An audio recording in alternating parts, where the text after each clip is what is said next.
This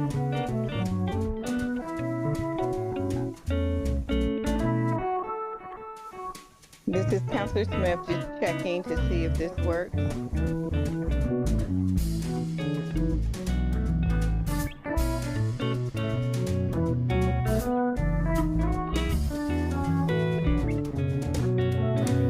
Counselor Smith, can you hear us online?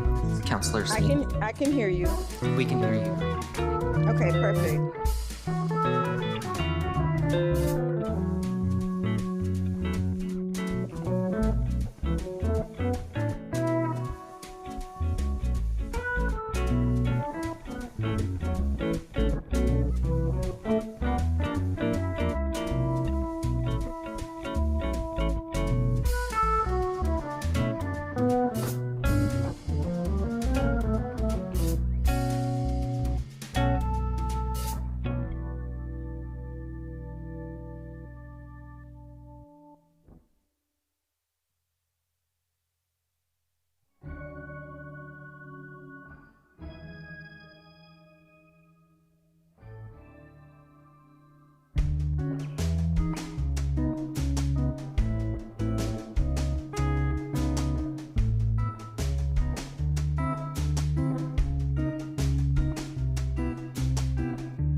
Good morning, everyone. I'd like to call the meeting of the Transportation and Infrastructure Committee to order. It is Monday, January the 26th at 9:30 a.m. Diego, could you please call the roll? Good morning. Smith, Here. Koyama Lane, Here. Murillo, Here. Green, Clark. Here. And Claire, can you please read the statement of conduct? Good morning and welcome to the meeting of the Transportation and Infrastructure Committee. To testify before this committee in person or virtually, you must sign up in advance on the committee agenda at portland.gov/council/agenda/Transportation and Infrastructure Committee or by calling 311. Registration for virtual testimony closes 1 hour prior to the meeting. In-person testifiers must sign up before the agenda item is heard. If public testimony will be taken on an item, individuals may testify for 3 minutes unless the chair states otherwise. Your microphone will be muted when your time is over. The chair preserves order. Disruptive conduct such as shouting, refusing to conclude your testimony when your time is up, or interrupting others' testimony or committee deliberations will not be allowed. If you cause a disruption, a warning will be given. Further disruption will result in ejection from the meeting. Anyone who fails to leave once ejected is subject to arrest for trespass. Additionally, the committee may take a short recess and reconvene virtually. Your testimony should address the matter being considered. When testifying, please state your name for the record. If you are a lobbyist, identify the organization you represent. And finally, virtual testifiers should unmute themselves when the clerk calls your name. Thank you. Thank you, Claire. Colleagues, both here and online, we have 2 items on our agenda today. First, we're going to have a follow-up with PBOT, a follow-up conversation on the alternative transportation funding scenarios. And hopefully we'll have a good discussion so that we can move forward on this. And then TriMet is coming in to update us on their current budget outlook and how that might impact services, or how it will impact services. But first, we need to adopt the committee minutes for the month of December. Does anybody have any objection? Seeing none, I say the minutes are approved by unanimous consent. So, Diego, do you mind please read the next item? Item 2, follow-up discussion on alternative transportation funding report. Thank you. So we had a brief discussion on the transportation funding strategies at our last meeting, but today we're going to do a little deeper dive, a little bit of review, and then tease out some of the funding options that have been recommended. We've got a great group of staff here to answer questions. Some of the questions that we asked during our December meeting, everyone on the committee should have gotten a written response to those questions as well. And they can share more detail on the funding scenarios today. We asked them to do a deeper dive onto what kind of revenue each funding option would provide. We're also going to talk about upcoming efforts then to engage the public in this discussion about revenue options. So take it away. We have a great panel of folks here. I think we can all introduce ourselves. DCA Danapal, do you want to kick it off? Sure. Thank you, Vice President Clark and members of the T&I Committee. For the record, my name is Priya Danapal, and I serve as Deputy City Administrator for the Public Works Service area. And today's presentation is a part of an ongoing effort to examine options for stabilizing transportation funding in Portland as directed by Council. This conversation that we're having today is absolutely critical right now. The combined effects of declining state purchasing power, rising costs, and ongoing reductions of internal resources mean we are no longer able to discuss service enhancements. Instead, we have to plan for our ability to maintain this transportation system at a most basic level. And today's conversation is bigger than numbers. At issue is the long-term sustainability of the system people rely on every day. What you'll hear from PBOT staff today draws on their experience managing that system and lays out the options while framing the next steps for how to move the work forward. Next slide, please. This morning, staff will briefly state the purpose of this work, respond to questions raised during prior committee meetings, and outline the approach for engaging the community. We will then walk through the 4 revenue mechanisms that Council asked us to explore, including the assumptions and ranges that would be shared with the public as a part of our community engagement. Next slide, please. At the December 15th Transportation and Infrastructure Committee meeting, this committee received the Phase 1 report on alternative transportation funding and directed staff to proceed with additional analysis and public engagement. And today's focus is on how staff intends to carry out that direction and what information will come back to Council as this work advances. And with that, I'll turn it over to PBOT Director Millicent Williams to ground us in the current funding context and walk through how recent developments and prior committee questions are shaping this work. Director Williams. Good morning. Thank you, DCA Danapal. Good morning, Council Vice President Clark and members of the Transportation and Infrastructure Committee. For the record, my name is Millicent Williams, and I am the Director of the Portland Bureau of Transportation. We presented this slide in our December 15th presentation, but it's been updated to reflect the changes in our funding landscape that have occurred since that meeting. The most notable change is the successful effort to refer part of the state transportation funding bill to voters, suspending most tax and fee increases included in the transportation funding legislation passed last year in the special session.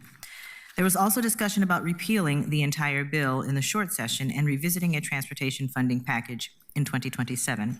However, just last week, it was announced that state legislation will be introduced to set the date of the referendum for this May to coincide with a statewide primary election rather than waiting until November. My team in the Office of Government Relations will continue to monitor this situation. The potential outcome of these actions for PBOT is the loss of over $30 million across this fiscal year and next fiscal year for basic maintenance and operations. Some of you also asked for more details about the loss of buying power of the gas tax and how that has been impacting us. At this point, state gas tax revenues are projected to drop by 1.8% per year. At the same time, inflation is expected to increase by at least 5% per year. This means that over the next 5 years, without an increase in state funding, PBOT could face an $85.5 million reduction in state highway fund purchasing power. This slide has also been updated to more clearly illustrate the erosion of buying power on our 10-cent local gas tax, which is now the equivalent of only 5 cents as compared to 2016 when it was first implemented. This is significantly eroding our ability to maintain our transportation system. Next slide, please. We've also received questions about how the last few years of budget cuts have affected PBOT. In answering this question, we wanted to share the principles that have guided our decision-making process. They've evolved slightly over the years, but have largely remained the same. The principles include minimizing harm to our ability to carry out our mission and address our strategic goals, such as asset management and maintenance, safety, climate, and equity, minimizing layoffs to retain knowledge and expertise at PBOT, trying not to thin the soup or make many smaller cuts or give folks haircuts, which make it hard to maintain operations, instead identifying potential whole programs to cut, and finding efficiencies in the work that we do. As you can see on the table of this, as you can see on the table on this slide, we've had to cut 66 general transportation revenue funded positions since 2021. Another 80 positions were reduced from GTR revenue and are now funded by other revenue sources, including fixing our streets and PSEF. An impact that you can't see in these numbers, but that is significant, is the effect of these cuts on morale and retention. We've managed to largely cut vacancies rather than filled positions. And again, a significant number of filled positions were saved when we were able to find other funding, such as fixing our streets, to cover them. However, year over year, we've had to place employees on a potential cut list where they've had to wait months to see if they'd be able to continue, if we'd be able to fund their, if we'd be able to continue to fund their positions. This is bad for morale, and it's bad for our ability to deliver core services Portlanders expect from the city. And frankly, it has led to us losing some incredible talent because of the lack of clarity and surety that people have in their futures with the Bureau. Next slide, please. Not only have we lost positions and considered reducing many more filled positions, we have also lost critical services. On this slide, some of the reductions that we've had to take over time and the impacts are that we've had to reduce the amount of funding going to our small safety and active transportation projects. Luckily, more recently, this is one of the areas that PSEF has provided funding for. We've had to decrease both staff and funding for consulting work for a variety of planning, policy, and other technical work products, as well as staff to support community events. These cuts have ripple effects throughout the Bureau that can make many services slower. Our budget situation has caused us to really look at where we could be more efficient. Fleet is one of those places where we were able to identify some efficiencies and make reductions. We've also had to take some significant programmatic reductions with big impacts. In fiscal year 23-24, we eliminated residential street sweeping. This year, we were asked to bring that back, which we are now doing. We've had to eliminate microsurfacing, which is a cost-effective, cold-applied pavement preservation technique that can extend road life by 6 to 10 years. And while we were able to save employees by shifting some of our in-house paving work to be covered by fixing our streets, this has meant less overall paving is being completed. Previously, we were able to complete more in-house grind and pave work, plus about $5 million per year in deeper contract paving. We no longer have funding for the contract paving. As you can see, there have been significant cuts to both positions and services in our maintenance work. These have been very difficult reductions to make, but this is because this is where much of our general transportation revenue goes. Some of our other teams, like the projects and planning teams and engineering services, are largely covered by other funding sources, such as external grants for particular projects. These are the cuts that we've taken over the last several years.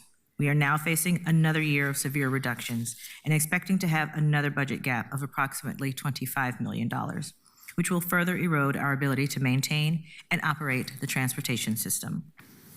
Before moving on, I quickly want to note that we've been primarily focused on our general transportation revenue challenge. This is our basic discretionary revenue. In addition, over the last year, we've lost several federal grants that we were expecting to receive, and we also have had pressures from streetcar. I believe that later this morning you'll hear from TriMet about their budget challenges, as you've acknowledged. The reduction in STIF funding you'll hear about from TriMet also means that streetcar will lose $3.5 million over 2 years and will have to make significant service cuts. In short, PBOT has faced years of reduction, and currently there is no end in sight. Next slide, please.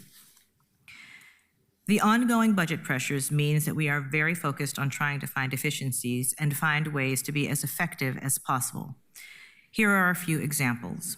We're currently pursuing an accreditation through the American Public Works Association. This accreditation would provide us access to a structured, peer-reviewed framework intended to help agencies institutionalize best practices, strengthen accountability, and deliver consistently high-quality services to the public. We're trying to use our limited paving dollars as effectively as possible and have instituted a new base repair and overlay treatment policy, which helps to reduce costs in preventing the occurrence of potholes. We've refined our ADA curb ramp delivery process and moved previously dispersed curb ramp staff under one division, which has allowed us to increase delivery efficiency and effectiveness. And we've improved business process through IT solutions, such as moving all utility permitting operations to a unified system to better track, report, and manage all utility permitting. And this is separate and apart from what's happening at PP&D. I am proud of how my staff continues to innovate and identify ways to improve. Next slide. Now we'll transition to the primary focus of our presentation today, which is to share how we will engage community in this work and the more detailed revenue information that we plan to share during our community engagement phase. Next slide. We are proposing an engagement plan that balances the need to move quickly and confidently with the need to make sure that we are providing information to the public and bringing in a wide range of perspectives. We've started updating PBOT modal committees about the work done so far, and will provide an additional update to them as work progresses. Council offices should have received a letter of support for additional transportation funding from the Bicycle Advisory Committee, and will soon receive a similar letter from the Pedestrian Advisory Committee. We are reaching out to the land use and transportation committees in each district to provide them with background in the plan for the open houses.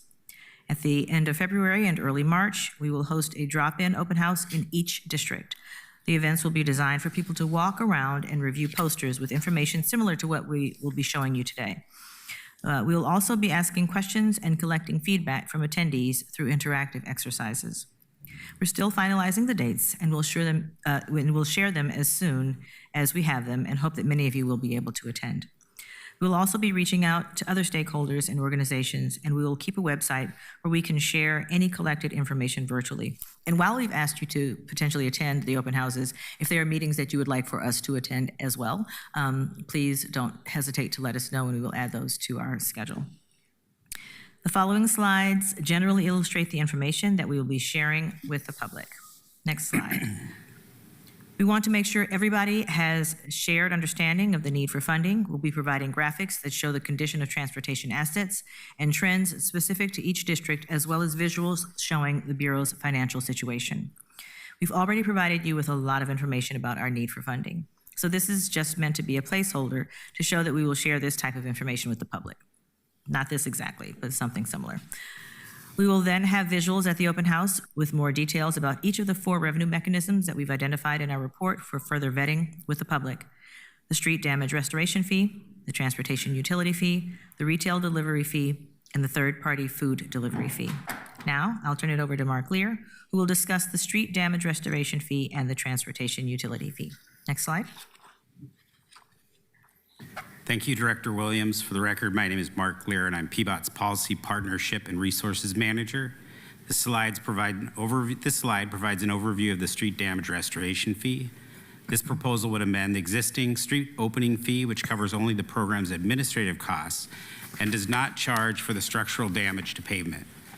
This damage happens when a utility complies with the state's restoration standard. This fee would be directly proportional to the specific pavement damage that a utility causes when accessing the infrastructure. To clarify, we currently only charge a fee to administer the program. It doesn't cover the damage caused when the street is open. The street damage restoration fee would compensate the city for the portion of the lost asset life resulting from the utility cut. By recouping these damage costs, the city will be able to directly reinvest in improving damaged pavement. Along with LA, this damage recovery fee is present in a number of cities' street opening programs, including San Francisco, Oakland, San Diego, and Seattle. Next slide. Because we intend to invest the damage fee directly into street paving improvements, we anticipate that all right-of-way users, from motorists to pedestrians, would benefit. City and non-city utilities that engage in utility cuts are the ones most directly impacted by this fee. For more context on permittees, the chart on this slide contains the top street openers over the last 3 years. It is likely that these entities will pass on these costs. Although the Portland Water Bureau and Environmental Services are the two entities with the highest volume of utility cuts, there are a number of other companies that will contribute to this program. Next slide. As I mentioned earlier, our current permit fees cover only the administrative costs of the street opening operations. For these scenarios, we have adopted the Cities of LA's model, which assesses a damage fee for the area of impacted pavement. The fee is also directly proportional to the pavement restoration costs. LA's fees range from $8 per square foot for local roads and $20 per square foot for major streets. Our draft scenarios are estimates based on a blended estimate of these fees. We've also built these estimates using the average number of permits that PBOT has received and the average length and width of street openings. Note that there is quite a range in street opening requests from a few feet to a few thousand feet, and the damage fee assessed would be proportional to the overall impacted square feet.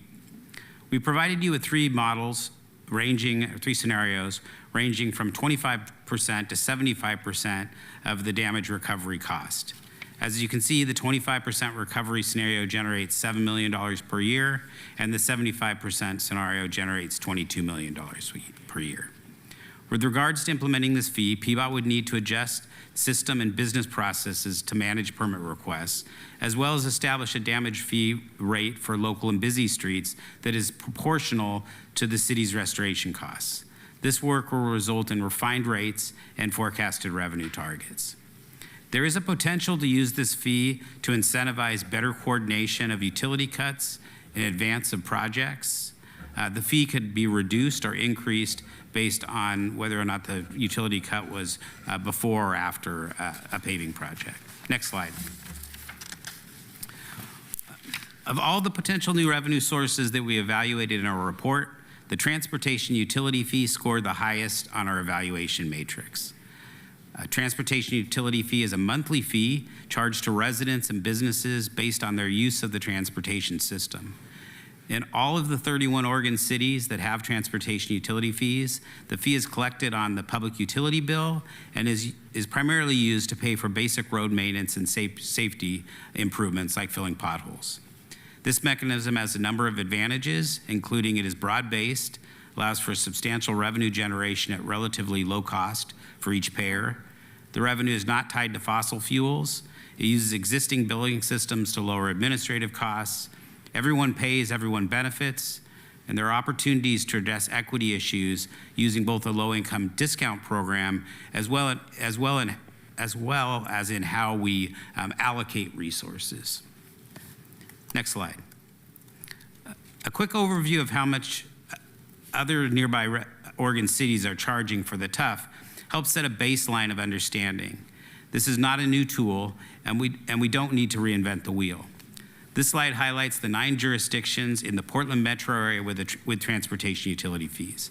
It includes the monthly rate for single-family homes as well as the monthly rate for multifamily properties by unit. As of today, the regional average charge per month for a single-family home is $12.08. The regional average charge per month for multifamily properties is $9.49. Based on the principles of the transportation utility fee, multifamily properties pay less per month than single-family properties because in general, they generate fewer trips on average per property. For example, a garbage truck that would come to each house is coming to a larger multifamily property. Next slide. This slide provides 3 potential transportation utility fee rate revenue scenarios for Portland. The first scenario assumes that Portland's rate is set at $6 per month for a single-family home and $4.20 per multifamily unit. This scenario is based on establishing Portland's rate at 50% of the regional average. Based on trip generation estimates, all these scenarios assume that 70% of trips are generated by residential properties and 30% of trips are generated by non-residential and commercial properties. The commercial portion of the fee is proposed to be collected based on a percentage of the existing water, sewer, and stormwater fee, much like the flood safety benefit fee that Council recently adopted. This would be an interim approach. In scenario 1, commercial properties would pay an additional 2.2% of their existing monthly water, sewer, and stormwater fee. The average business would pay an additional $31 per month. Scenario 2 is based on 75% of the regional average, and scenario 3 is based on 100% of that regional average. All of these scenarios assume that the program would include existing low-income discount programs available today on Portland's water, sewer, and stormwater bill. Next slide. Portland's existing low-income discount program provides substantial discounts to single-family residential accounts and to multifamily properties approved under the city's nonprofit low-income housing and limited tax exemption program. Portland transportation utility fee scenarios and revenue estimates assume that we utilize these existing programs. Next slide. One of the advantages of the transportation utility fee is that everyone pays, everyone benefits. Again, based on the estimated trips by property type, 70% of the fee is paid by residential properties and 30% of the fee is paid by non-residential properties. Next slide. As I mentioned earlier, we propose that if the TUF is implemented, that we use an interim approach for commercial properties while we refine the methodology. We could do this quickly and efficiently by adding to the flood safety benefit fee that Council has recently adopted. This would start bringing in some revenue and ensure that non-residential properties contribute, while we take the time to work with stakeholders and do the background research to build a structure based on trip generation like other cities do. Now I'm going to hand this over to Jacob Sherman to talk about the 2 delivery fee concepts. Thank you, Mark. For the record, my name is Jacob Sherman. I'm PBOT's Mobility Innovations Manager, and I'm here to present an overview of the retail delivery fee concept. Simply put, a retail delivery fee is a per transaction fee that would be charged to consumers in Portland when they opt to have certain goods delivered to their home or businesses. It is collected by qualified businesses, but it is not a fee on the business itself. There's been a growing interest in delivery fees as we've seen rapid growth in delivery and the impacts of this industry on our streets. A retail delivery fee has been explored at the state level, but so far has not been implemented in Oregon.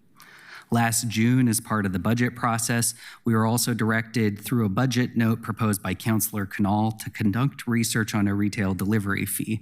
The Phase 1 alternative funding report that we presented to you in December represents our initial work on the retail delivery fee concept. I want to emphasize the word concept in describing the possible fee. We know that it would take us more time to develop than the other 2 fees that we've previously described. 2 other states have retail delivery fees, but so far no other city has a fee like this in place. And without a sales tax, implementation could be complex. Next slide. A retail delivery fee would help address the growing impact that e-commerce is having on the operations and maintenance of our transportation system. The U.S. Census estimates a nearly 40% increase since 2019, and each and every day, Portlanders probably see several different delivery vans or trucks driving up and down their streets to make deliveries, sometimes several different vehicles from the exact same company. A small retail delivery fee that's charged to consumers who choose to have items delivered would generate resources that would benefit all road users, including motorists and the very companies responsible for collecting the fee. While this fee concept needs more work to determine how best to structure it for feasible and efficient implementation, a key next step should involve stakeholder engagement. Key stakeholders include residents and businesses who might pay the fee, and major retailers who would be responsible for fee collection. Next slide. Borrowing from a methodology that the state of Washington used to explore a retail delivery fee, we've roughed out an estimate for what this fee could look like in Portland. This slide shows a table and is very preliminary.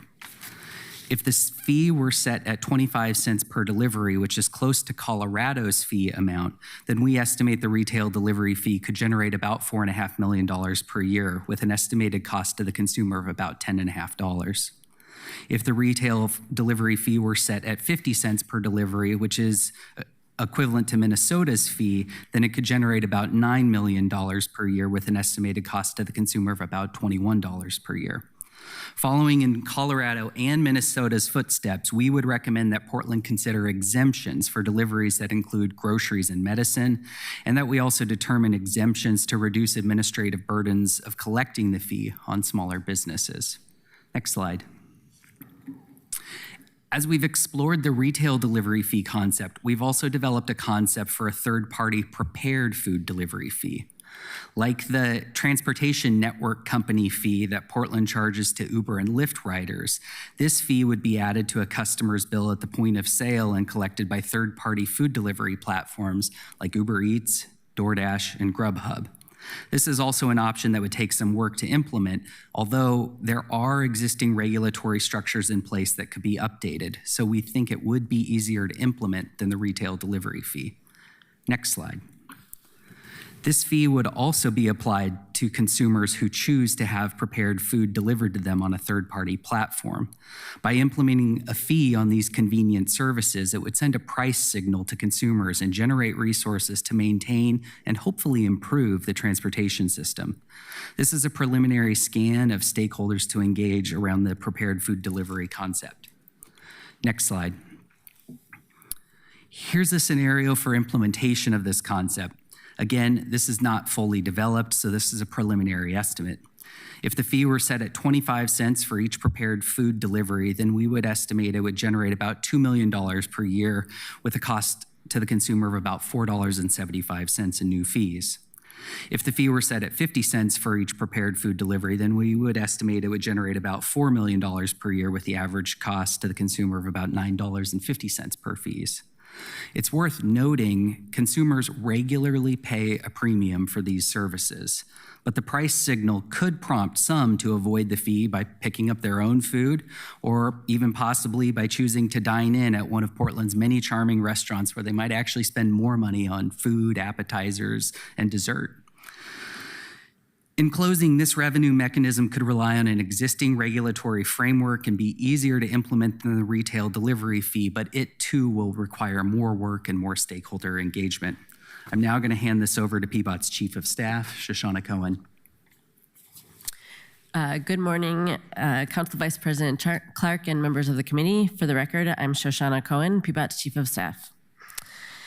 As we begin to do more outreach around these ideas, we know that one of the key questions that we'll receive will be, how are the funds going to be used?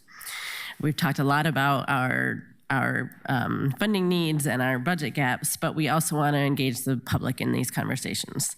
So we're proposing to ask some questions about the type of investments that the public would like to see. This slide is really just an example slide, and we'll be creating boards to bring out to the open houses with more details and more examples of the types of funding and investments that we could be investing in. But the idea is to show different types of core services and ask for public feedback on which of these important needs feel most urgent. Next slide, please. As you can see from the next two slides, PBOT has also developed accountability structures that have resulted in effective programs with high levels of public support. We know that accountability is one of the other questions that we are regularly receiving when we ask for new funding. The Fixing Our Streets program, funded by the 10-cent local gas tax, provides a prime example of our effective accountability structures. At the open houses, we'll share information with the public about how we've provided accountability with the Fixing Our Streets program, and again, ask for feedback around potential similar accountability structures the public would like to see. Next slide, please. For the Fixing Our Streets program, we've been very specific about how we allocate the funds within specific areas. Revenue is allocated into 3 overarching buckets. We have a paving program we call Smoother Streets, safety projects and services known as Safer Streets, and community street services that include citywide programs like filling potholes, signals and streetlight maintenance, and traffic calming. We have a Fixing Our Streets Oversight Committee, which meets quarterly to help ensure that we're allocated funds as promised within these buckets. And again, we propose to share this information with the public and get feedback about something similar. And now I'll hand this back to Director Williams to wrap up the presentation. Thank you, Shoshana. Thank you, Shoshana. In closing our presentation today, I'd like to thank you for taking on this engagement. It's important and challenging work, and for talking about the significant opportunities to help improve the lives of Portland residents and businesses.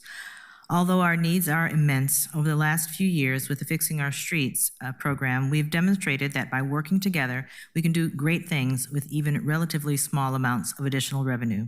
We can stabilize our workforce, we can stabilize services, and address critical needs. Although a significant amount of any additional revenue will need to be prioritized for addressing the existing shortfall caused by the declining purchase power of state revenues, I am inspired by this committee's and the City Council's recommendation that we also address critical infrastructure deficiencies like lack of sidewalks and unsafe roadway shoulders. One of the other questions that you all asked previously was about the potential for bonding. After conversations with our debt office, we understand that it would take about $4 million per year to fund a $50 million bond over 20 years. In addition to the revenue needed to restore services, this could be a meaningful part of the proposal we discuss over the next few months. We're looking forward to our community open houses and at the end of February to hear more from the public, and we look forward to following up and moving forward with you in the months ahead. This concludes our presentation. Thank you again for taking up this really important issue. Well, thank you, panelists, and thank you, Director Williams. Great presentation, good review. I know we've got lots of questions up here, more questions we're going to dig in, and we've got a good amount of time to do that. So let's start with Councilor Murillo. Thank you so much, Chair. Thank you all so much for this presentation. I think we were all grimacing the whole time you were speaking because it was absolutely brutal to hear, but it's nothing that we haven't heard before. Director Williams, I really appreciate your leadership for the Bureau during such a difficult time. I think you have led with just immense grace and foresight in a way that we really need right now, so special thanks to you. I'm also just very grateful for the outreach plan that we have and the open houses, and if there's anything that we as counselors, especially of the Transportation Bureau, can do to help with that outreach, like if we can get that information to post on our social media, if we can put that in our newsletters, I would love to send that out to my district. I think people would be really interested in attending, and I appreciate just how thoughtfully that was laid out. I'm just going to say a lot of appreciations right now because I think you don't get that enough for all the hard stuff that you do. I also really want to appreciate how the plans that you've laid out account for the impacts on low-income people and different ways that we can support people so that there is equity in how we're addressing this. That stood out to me. I would say personally, of the things that we've listed, I would reject any aesthetic support money right now. I don't think we need graffiti cleanup or flowers or things like that when our infrastructure is falling apart. I know some people in the community their jaws will drop hearing me say that, but things are that dire, and I just want to be frank about where I'm at as a counselor on some of those things. I was really interested in the fees for different delivery systems, and particularly I was wondering is there a mechanism to do exemptions for food and grocery deliveries for people with disabilities? Is there a precedent for that or a way to get that done? Yeah, thanks, Councilor Murillo. We're unaware of any precedent for that, and I think as we've begun to explore the topic, we think it could be challenging to try and single in on specific users. I think that's where other states have taken approaches such as exempting kind of the classification of goods that are getting purchased. I think in many of those places, there's no, you don't know who the end user is, and therefore you can't necessarily trigger any of those exemptions. Okay, that's really helpful. I figured that would be the case, but just wanted to know in case you knew something I didn't. That's the only thing that I would flag that would be a little bit concerning as far as like grocery and food delivery for folks with disabilities. But as far as like commercial goods that are not necessary for life, I think that's a little bit different. So thanks for answering my question. And just to clarify, Counselor, I think we are thinking that you would have exemptions for groceries or medical delivery. So regardless of whoever the person was purchasing those goods, you wouldn't necessarily pay the retail delivery fee. Gotcha. Okay, so the prepared foods, it would only be if it's coming from a restaurant. Exactly. Okay, thank you. Great questions, Counselor. Counselor Green. Thank you. I'm going to echo all the flowers that were given earlier. You guys continue to amaze me in the kind of thoughtfulness, preparedness, and frankly urgency that you bring to this committee. I just want to flag that we've moved very fast with this discussion, and it's so urgent. So I thank you for leading on that, Chair Clark, but also, or I should say, Council Vice President Clark. It's not something we want to drag our feet on, and because we're talking about fee increases, it's also very, very sensitive. One of the things that I have found when I communicate with my constituents, whether those are at town halls or at the doors when I was campaigning for this seat or any other venue, is a recognition that, look, no one likes to pay taxes, no one likes to pay fees, but if we see what we get for those fees, that's really all anyone's asking for. And there is a lack of faith right now in this city for that sort of execution. So I think your outreach plan makes a lot of sense. And when you, in talking to the community, saying, look, this is the condition of our assets, maybe having some sort of vignettes or storytelling around folks who maybe got in a bike accident because of a pothole, or having some testimonials from cyclists who really struggle with leaks in the gutter. I mean, all those are all things that can be dealt with this package of fees. And so I really do support it. I want to make a couple comments on I'm going to move in order on the specific fees. So the SDRF, that was service delivery retail fee, is Street damage. Street damage restoration fee. Street damage. I appreciate the range from the 25% to 75% cost recovery.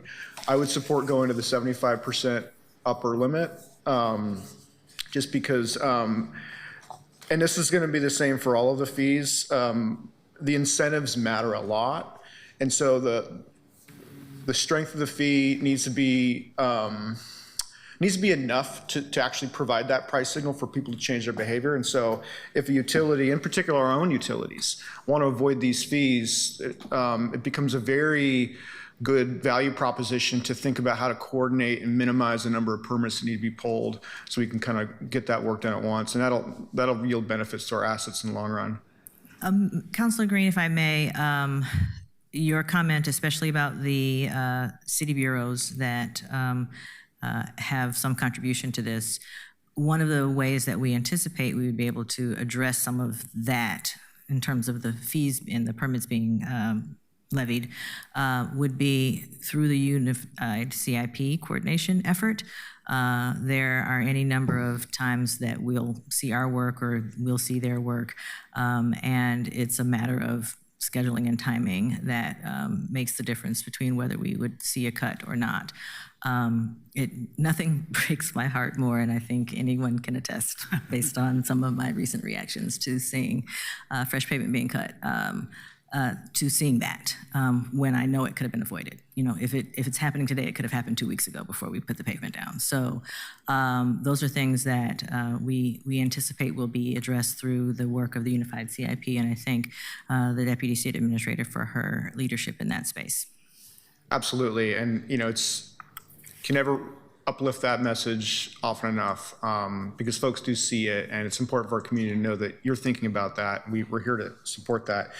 I think with the transportation utility fee, I would want us to approach this at the lower end of the region. Just kind of, the average is kind of a lot to ask. It's almost as much as what we ask property owners to stomach in the parks levy. And so starting with $6 is a much easier time. And if we broaden our array of fees schedules, there's the ability to mitigate it across certain customer classes rather than lump it all onto a utility bill. And so I want to be a little bit cautious on that, but I think it's an important one to go. I think I've said before that I always worry about regressive fee structures, but with the low-income discount program, we can really mitigate that a lot. Maybe we'll start at this lower end to provide a meaningful amount of revenue. And then finally, with the retail delivery fee and the prepared food one, no one wants to, this is risky, but like no one wants to add fees to that kind of a bill, but 25 cents to 50 cents is not going to be a meaningful impact to get people to change whether or not they're like, maybe I'll go downtown or I'll go into this business district for a meal. You'll just absorb that. That's a rounding error. A delivery fee needs to be something that you notice on the bill to be like, all right, I'm done. We're going to take this bus trip into town, or we're going to go down. Price of a bus ticket is what, $250? Is it still $250? $280. Okay, so that's going up too. But $280. If it's at least a couple bucks, then people say, all right, let me go in and spend my money at this place, and that will have broad benefits to our economic development. So I think we should be a little more aggressive on that front. And I think one idea we might consider, pursuant to the kind of concern that my colleague raised about folks experiencing disabilities or mobility challenges more broadly, is I know how it's practically nigh impossible to ask a third-party app to figure out who's got certain mobility challenges. It would be possible for the city, however, to provide like sort of a rebate model. So if you sort of apply to the city, like, hey, I've got this condition, it makes it very difficult for me to leave my house. I don't know why we couldn't rebate them out of our own sort of administrative capacity. And so that might be a way for us to speak very directly to that population that needs that support. So something to consider. But again, you guys are in early days on this. I'm really looking forward to continuing to support this. I think it's so urgent for our city. We have a, $10 billion asset backlog in PBOT. $6 billion for us. Okay. So I don't need to Just add $6 billion. another $4 billion on top of that. That's $4 billion between friends, right? That's right. $6 billion is still a lot, right?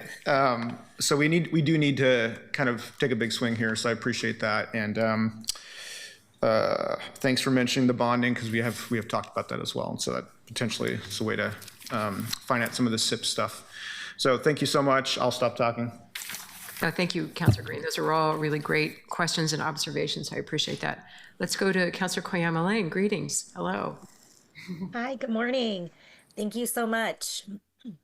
I have a question around the street damage restoration fee, and I'm wondering if there's a way to limit or eliminate utility companies from passing on the fee to people paying for the services. I think we would need to do some more research and get back to you on that, but we can definitely do that. But to answer your general question, it is likely that if there was a fee that was assumed by a utility company, that would potentially be passed on to the consumer ultimately. And to put a finer point on what Dr. Williams said, Councilor Koyama-Lane, the utilities are, they're funded by ratepayers, so it's more than likely it will end up with the ratepayers. So you would see a rate increase from the utilities. And not just ours, but PGE, Northwest Natural, others, presumably. Okay. Yeah, I guess just maybe zooming out on a larger scale for all these different alternative funding options, are there ways that we can ensure that we're not passing along fees in a way that harm our most vulnerable and historically oppressed communities? I know we've kind of touched on this. And also, are there ways that we can almost reward or support household or businesses that are working to support our climate actions or reduce their carbon footprints? Is there a way to add that in there to think about that? Yeah, I think maybe just building on that for a second, One of the advantages that we've talked about when we look at something like a street damage restoration fee versus a gas tax are exactly those two things you just mentioned, right? There's no existing like low income discount program for gas tax. In fact, it might be the opposite, right? Poor people may have less efficient vehicles. Whereas if you're charging utilities that have low income discount programs, the damage restoration fee, there is some way, even if that cost is passed on, that there's existing discount programs. And then again, it does pull us a little bit away from like the traditional fossil fuel based approaches. So I think, the other comments you heard, it's hard to keep those costs from trickling down, but to the degree there are existing programs under some of those utility programs, especially the water and sewer bill specifically, that is one of the advantages. Thank you. Thank you, Councilor, and thank you for the answers at the panel. Councilor Smith. Thank you. Thank you, Madam Co-Chair. Thank you all for the report. I was listening on my way in an Uber. My garage cable broke this morning, so I was locked in and had to Uber all the way in this morning. So I listened to you very carefully. In terms of the transportation utility fee design, PBOT shows net revenue of $22.6 million to $46.7 million, depending on the rates.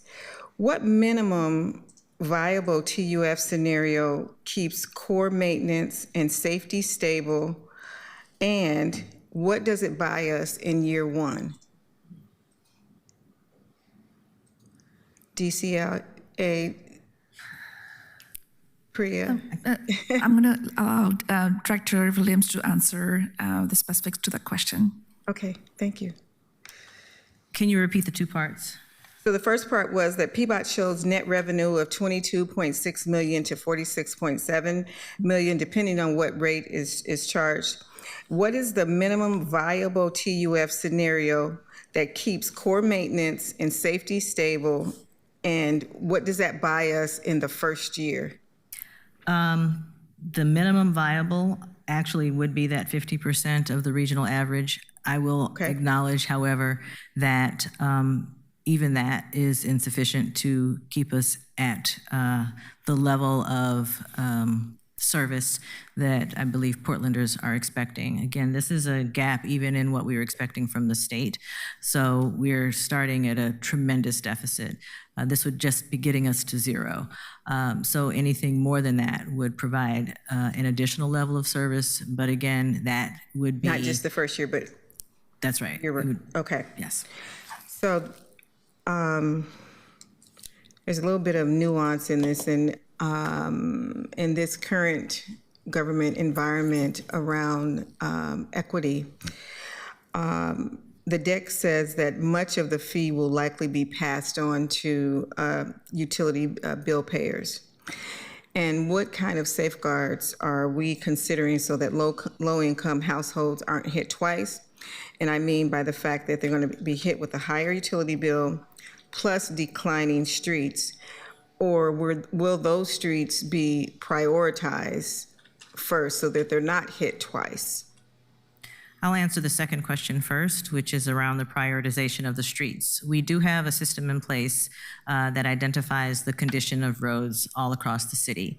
And using that information, we are able to determine where we should deploy our resources first. I'll also share that we have recently revamped our paving management program to ensure that we aren't waiting for complete failure on streets that may have a fairly low pavement condition index, but rather making investments sooner rather than later to maintain the life of the road for perhaps longer. So we have systems in place that allow us to be able to see where the worst streets are and often deploy resources to support bringing those communities up to a place of the ability to have their streets maintained. Right now, a number of streets, when people call in, they'll say, I have whatever is happening on my street. We've declared some of those streets to be non-maintained. And so nothing happens. So we have been working to change the narrative on that to ensure that we're not leaving folks who have historically been underserved and communities that have been historically underserved and streets that have been underinvested over the course of the past many decades, that they receive the appropriate attention. But those types of efforts, in order to it's two things. Some of them will require full reconstruct. Some of them will require to be constructed at all, which is why SIP is an important program. But others do need to be maintained, and they may not look like they're at the point of failure, but we are trying to arrest the moment so that we don't find ourselves allowing a number of our assets to fall into greater disrepair. So we've shifted the way that we're doing our pavement management to ensure that we address that. That's a pretty big conversation to ensure that we're addressing equitably serving communities across the city. But we do have information that helps to inform that. That is excellent news to hear. And I couldn't see the screen, but could you name for me 2 to 3 specific small safety and active transportation projects that have been delayed or canceled, and what safety outcomes have we lost because of that? Yeah, let me just maybe talk about it just at a programmatic level. Like I coordinate or help oversee the Fixing Our Streets program, and we're right now, like tonight, I'm going to 2 different Land Use and Transportation Committee meetings to give a heads up about this program, but also talk about the program that Shoshana was just talking about inside Fixing Our Streets. We have these small safety projects, right? So these are like daylighting of intersections, they're traffic calming around schools, they're, small infill sidewalk projects. And the super sad part is, that program only gets to allocate a couple $100,000 a year in each district for those kinds of projects. And we have this long list of requests that come in from neighbors through our traffic safety livability hotline for these simple, it's heartbreaking, right? I mean, they're these simple improvements, small gaps in sidewalks, crossing improvements, added crosswalks, even just getting curb extensions. It's those kinds of things that we have the potential to plus up and provide additional funding for. That makes a lot of sense. I do a monthly community meeting called Coffee with a Cop. I had one last week, and one of the issues that the Neighborhood Association members, and I'll follow up with you, Director Williams, we're talking about a couple of those kinds of specifics in terms of safety issues of lights not being there, and they actually asked the police what could they do about it, and I said, I think that is that's a PBOT question. I know that's a PBOT question, but those are the kind of things that I think that are small that you can do and get out the way. The other piece is I think that when we start eliminating graffiti removal, when we start doing that, as opposed to saying, oh yeah, we can't do that because we need to do big infrastructure projects. If we do that, I just want you all to keep in mind, graffiti removal is done by small minority businesses generally. So then that means cutting them out.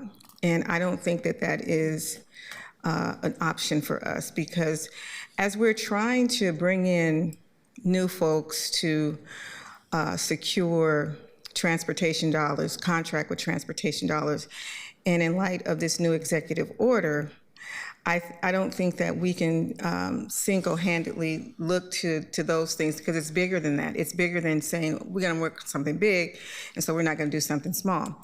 But graffiti, to me, that's like almost like having a dirty car, or not washing your face in the morning, because that's what people see.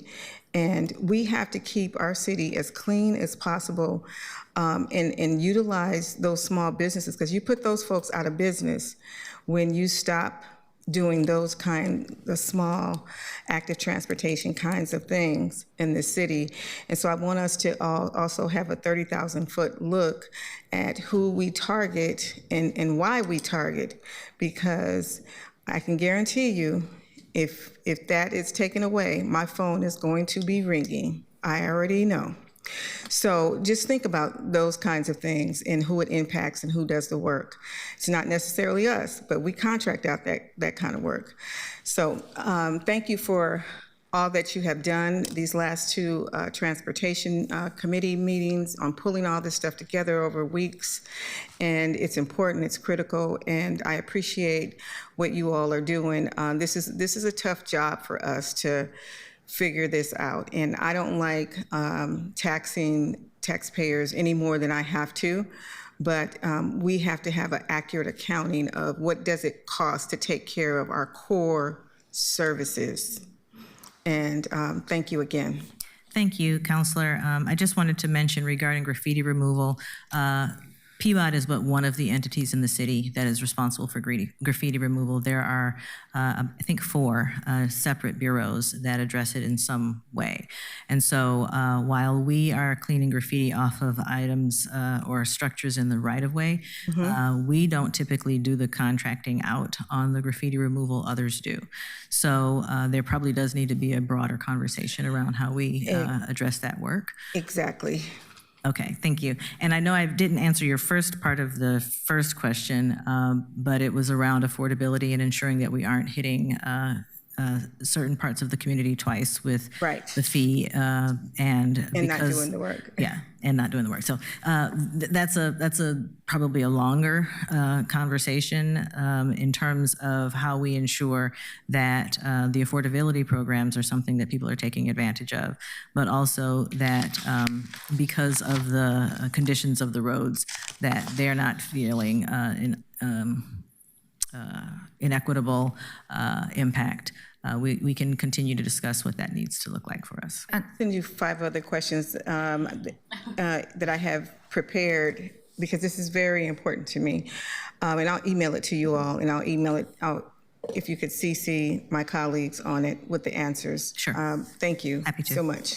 Thank you, Councilor Smith. I appreciate the CC. Good observations. And now I think it's my turn to ask a couple questions, and I'll maybe do the same, some online as well. And I'm so happy to hear about the CIP that is desperately needed to have more coordination over the street damage. But let me play devil's advocate for a minute on the street damage restoration fee. What is your answer to the utilities, the private utilities, when they're going to say, oh, we already pay a franchise fee, and that should be covering the restoration? What's your answer to that question? Go ahead. I don't know that I have a good answer because the utility licensing fee is one of the areas of funding that we've discussed over the course of at least the time that I've been here, and I know prior to, in this role, prior to my coming back to the city. It is a challenging conversation because there is the expectation that the support that they give to the city in order to carry out the business is something that they're expecting would cover that. However, it's the definition of the work that's being done that I think we need to engage around. What the utility licensing fee does versus what a street damage restoration fee might do could be defined in 2 different ways, but Mark is going to lean in on that response. Sure.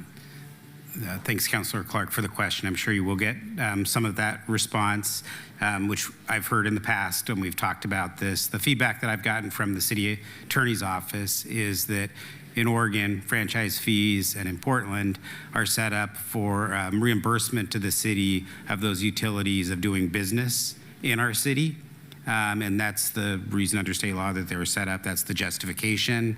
I think building on what Councilor Green said as well, is the other advantage of this fee is that it set up correctly, it provides economic triggers that can really result in smarter behavior by all of us in the right of way. And so, again, I think you will hear some of that, but I think state law is pretty clear and our code's pretty clear about why we can have franchise fees under state law, and also why we can have additional fees on companies that are doing damage to the right-of-way. We actually went and looked back at this as we were putting this together, and both the state law and the code are pretty clear on it. Don't get me wrong. I'm not, I just wanted to ask that question. I think that the franchise fees are actually for the privilege of working here, and that the street damage restoration fee is something altogether different. I'm shocked that we don't have it already. When you look at what other cities have done, it's really amazing that we've only asked for the reimbursement for our admin fees. That just strikes me as wrong. Let me just be clear, our gas tax is at 10 cents, sunsets in 2028, is that right? Would be up for renewal in 2028. We would have to go back to the voters to renew it if we chose to do that. Okay. I want to follow up on something that Councilor Koyama Lane listed in her questions about tactical urbanism.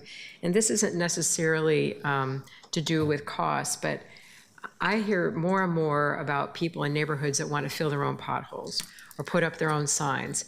And I understand that we do have some ways for community members to do that. Is that something that we can expand on? Because I just don't see that even if we do some of these things, that we're ever going to have enough resources to fill all the potholes. So is there any interest in expanding that program in PBOT to train people to fill their own potholes where it's appropriate, or to work on their own signage? There is the opportunity for us to engage, continue to engage. We've already begun to engage with a number of partners in the community about how they can bring forward their energy, excitement, and expertise to support the Transportation Bureau in its effort to make communities safer and more accessible. There are some risks associated with even with training, allowing entities to do certain things in the right of way. The misplacement of a sign by inches, not even feet, can have significant consequence that then the city would bear the responsibility of being responsive to. The misstriping of a crossing that could, if a person's following it, throw a person, and that's probably a pretty literal or graphic term, but it leads people in a direction that's not quite right.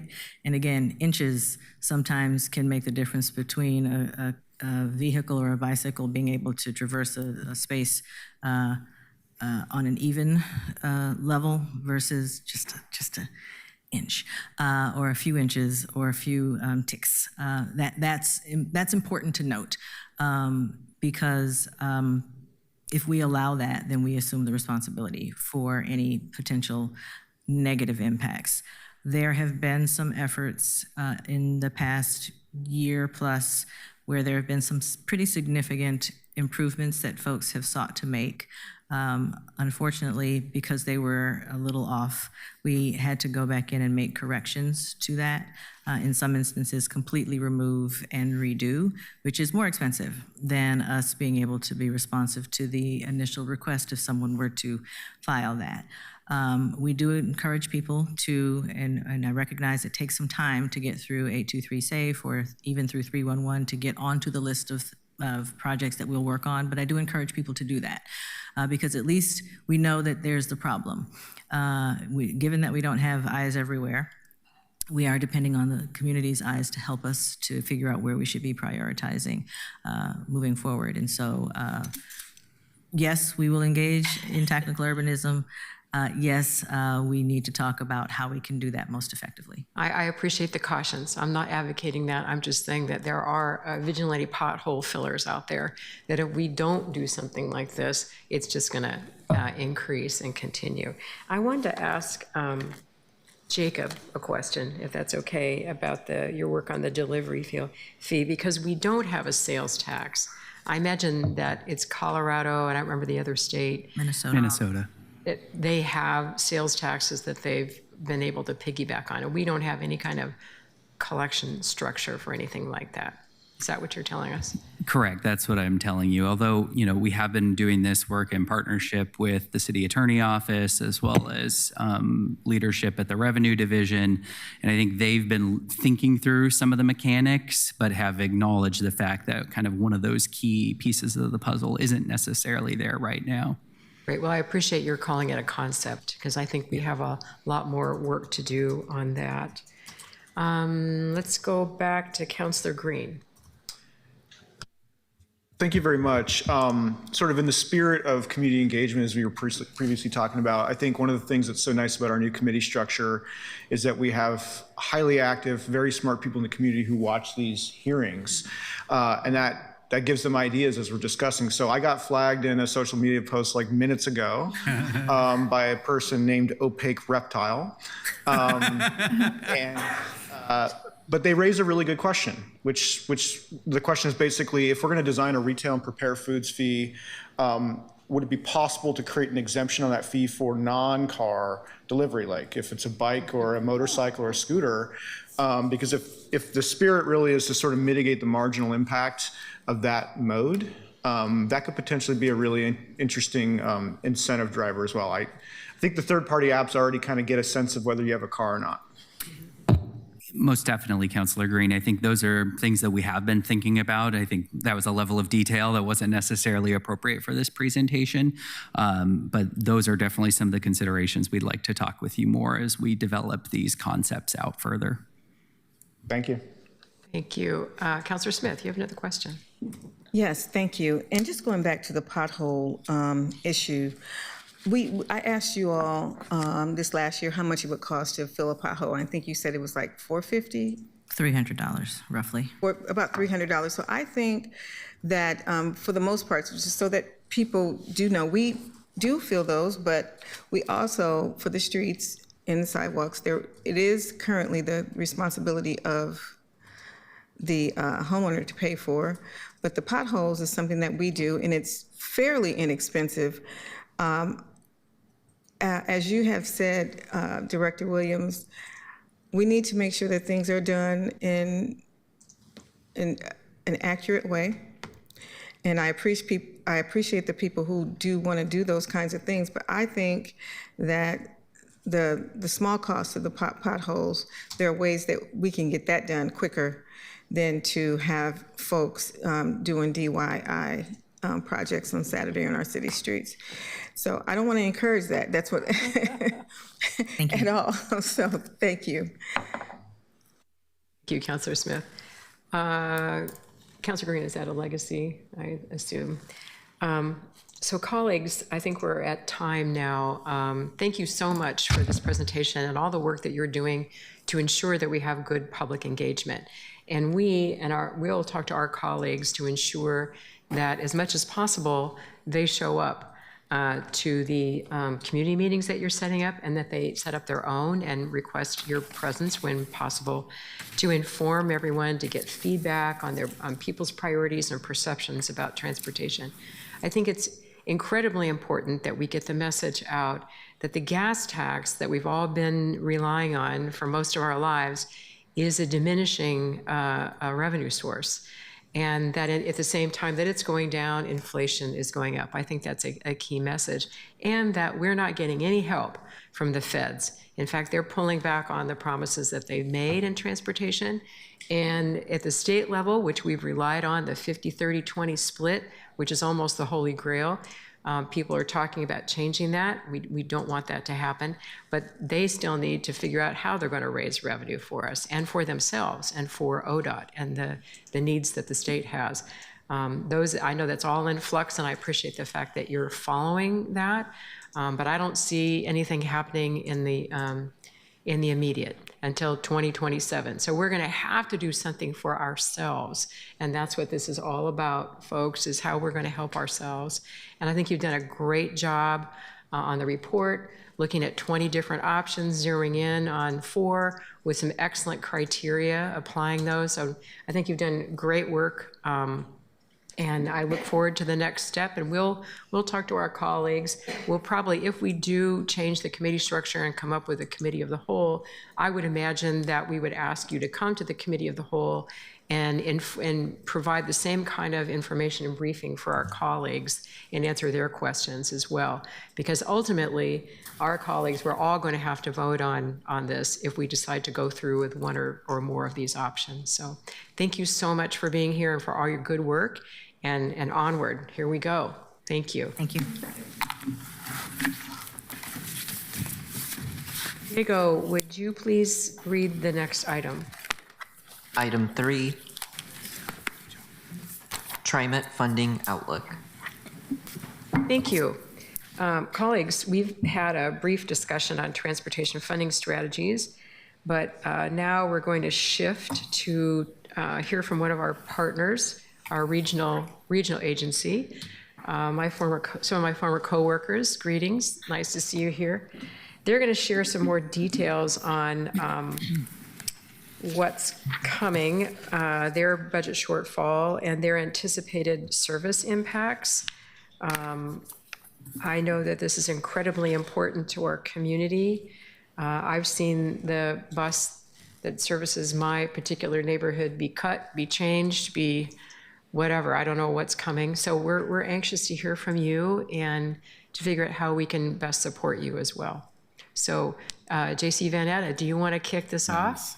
I think John is. Or John, sorry, you're kicking this off. Thank you very much, Chair Clark, Vice Chair Murillo, and members of the Transportation and Infrastructure Committee for inviting us to join you today. For the record, my name is John Serra. I'm the Local Government Affairs Manager here at TriMet, and I'm a registered lobbyist on behalf of the agency. I'm also joined by J.C. Vanetta, our Chief of Public Affairs, Jennifer Kuzer, our Director of Community Affairs and Engagement, and Tom Mills, who is our Director of Mobility Planning and Policy. We're here to have a conversation today that we don't want to be having, talking about TriMet's financial situation and the service reductions that we are proposing to address it. I want to stress that this is a conversation, and we're here today to ensure that you're fully informed about our proposal and that you have an opportunity to offer feedback. So we thank you for your time, and I'm going to kick it off to J.C. Vanetta. Thank you, John. For the record, I'm J.C. Vanetta. I'm the Chief Public Affairs Officer for TriMet, and I am grateful for our PBOT friends who came before us, who have primed the pump for this discussion. Like John said, we don't want to be here having this conversation with you. I want to set the stage, next slide, please, John, for you on where we're at as an agency, and you all know this because you are facing budget challenges as well. We're seeing layoffs across our region. I think that you probably all have seen the latest CBRE report that said vacancy rate across the region is at 27.3%. The downtown rate is at a historic vacancy rate of 34.7%. On the web for Jonathan, you don't want to be having. My apologies. You also know, I'm not necessarily sure if you're aware of this, but we are one of the highest teleworking states in the nation. People move here to enjoy our outdoor lifestyle and telework. And I would just also note that there is an elevated concern around community safety that still persists, even though, as we have seen as a community, things are getting better.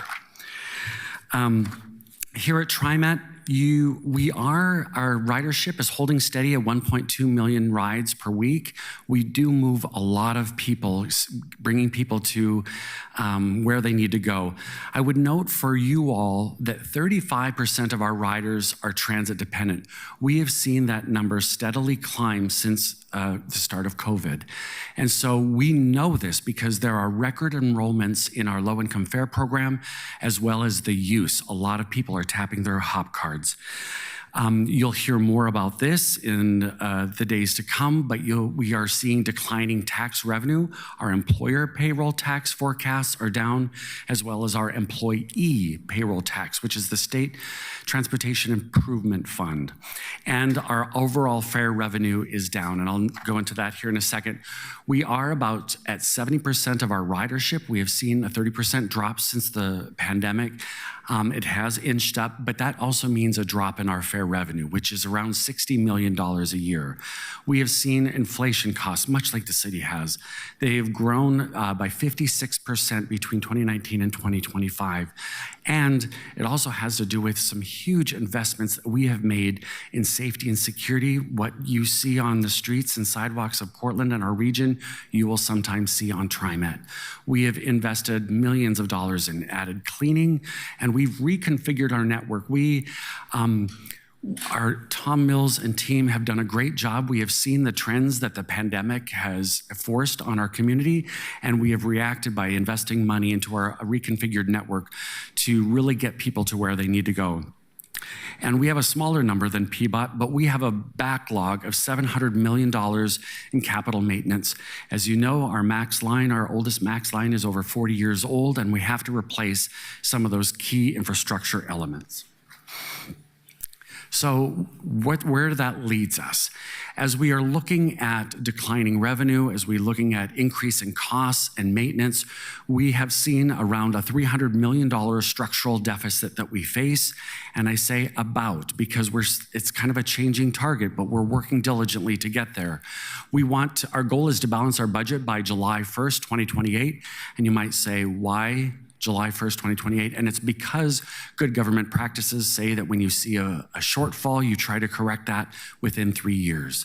So what does that mean for us in addressing this $300 million shortfall?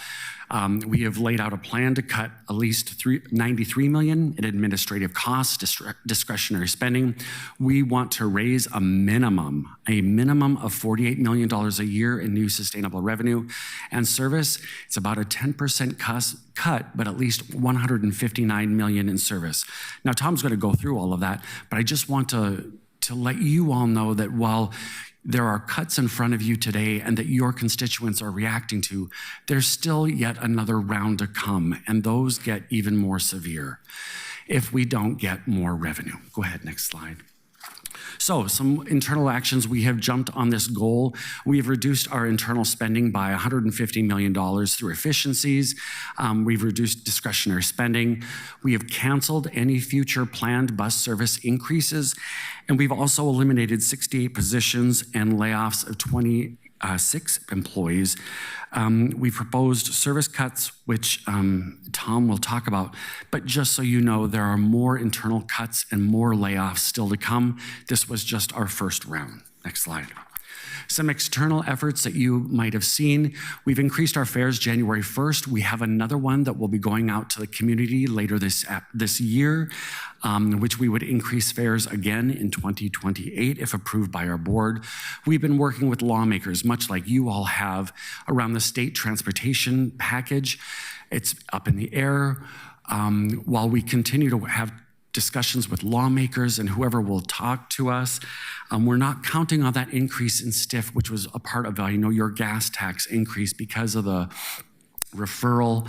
So right now, we're not assuming any increase in revenue from that. We also have plans for service changes and cuts. We've cut in November 30th some small changes. March 1st, here coming up, another round of small changes. The large one that's in front of you that Tom will talk to is a larger cut in August of 2026, and then yet another round in August of 2027. We have been listening to a lot of our community. I heard, Chair Clark, your notions around community engagement. That's what we're doing, and I'll hand it off to Jennifer, who will go through all of that for us. Good morning. So before developing the proposals that Tom will be discussing today. Jennifer, could you put your name on the record? Oh, apologies. Jennifer Kuzer. I'm the Director of Community Affairs and Engagement at TriMet. Before developing the proposals that Tom will be discussing, we consulted with the community about the types of service cuts we could make. In September and October, we asked people to rank 9 general types of cuts. This was focused on the general concepts around how we distribute service across the region. Frequency, or how often service comes, span, or what hours service operates, and coverage, or where service operates. Other than shortening the green line, we didn't ask about specific routes. It was more about understanding people's values. For each of the 9 types of potential cuts, we provided information about its relative cost savings and potential impact to riders. And we asked people to rank each type of cut in order of which we should make first to which we should make last. In a minute, Tom will talk about what we heard and how this feedback informed the proposals that we're now asking for feedback on. During that fall outreach process, we got the word out online through news media and with information posted at major stops. Most of the nearly 5,000 responses we received were online, but we also hosted in-person events where people could talk with staff, and there we connected with more than 600 people. We partnered with community-based organizations to recruit, co-host, and provide interpretation and incentives for people with limited English proficiency. And although we heard from a really diverse cross-section of people, there was no significant difference among responses, geographically or demographically. Now Tom will tell you what we heard and how it influenced the proposal. Good morning, and thank you for having me. Again, my name is Tom Mills. I'm the Director of Mobility Planning and Policy at TriMet. Yes, I'm here today to talk a little bit about the service plan that we have proposed to the community. I want to start by talking a little bit about our service planning guidelines. You see here in front of you 5 values that the TriMet board adopted probably about 12 to 15 years ago.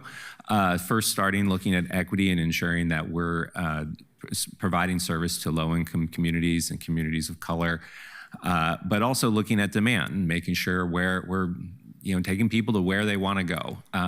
And one of the most important ones is productivity. That is really ensuring that we're getting as many rides as possible for every dollar we're spending.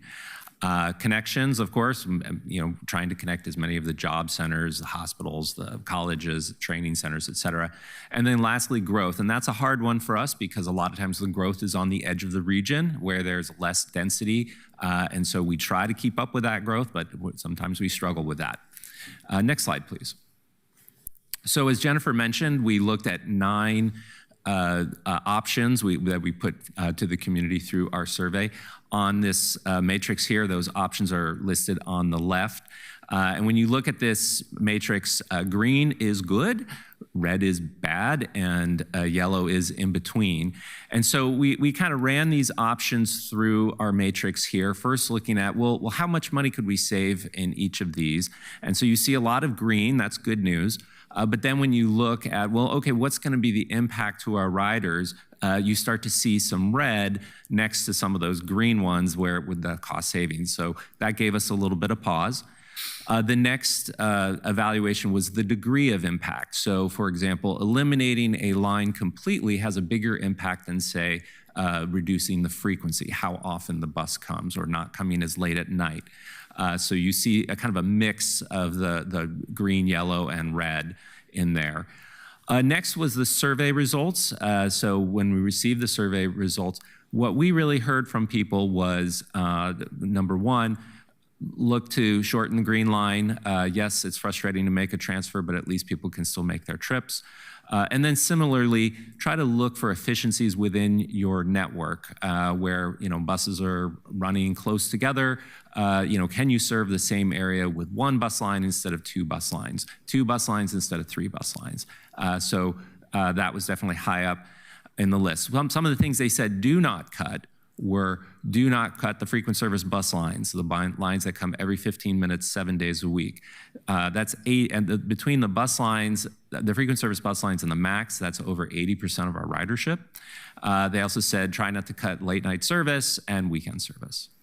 And then lastly, we didn't do this for every option, but we did an analysis called a job access impact analysis, where we tried to see, well, how many jobs can one access in 45 minutes if we make this change? So we're able to see, for example, with frequency, if the bus doesn't come as frequently as it currently does, and this analysis includes wait time, that means you're going to wait longer, and then over 45 minutes, you can't travel as far, and therefore you can't access as many jobs. So we kind of ran this analysis as well to really understand what the impact would be to job access. Next slide. So with that information, we came up with our proposal that is now currently in front of the public. The first line there, the FY26 reductions, those are those small cuts that JC was referring to. I really kind of refer to those as trimmings. And then it includes having the Green Line Max only operate between Gateway Transit Center and Clackamas Town Center. A number of network changes. Really, this proposal is weighted towards those 3, followed by the elimination of 3 low ridership lines, some bus lines that serve high schools where we get a lot of trips, a lot of students riding to the school, so we'll keep those trips, but the rest of the day is really not much ridership, so maybe we just trim it back to just the high school trips. And then lastly, a couple lines where we are proposing to change the frequency late at night. Next slide. So I'm going to go just through a sampling of these changes. We can't go through all of them. There's 35 of them.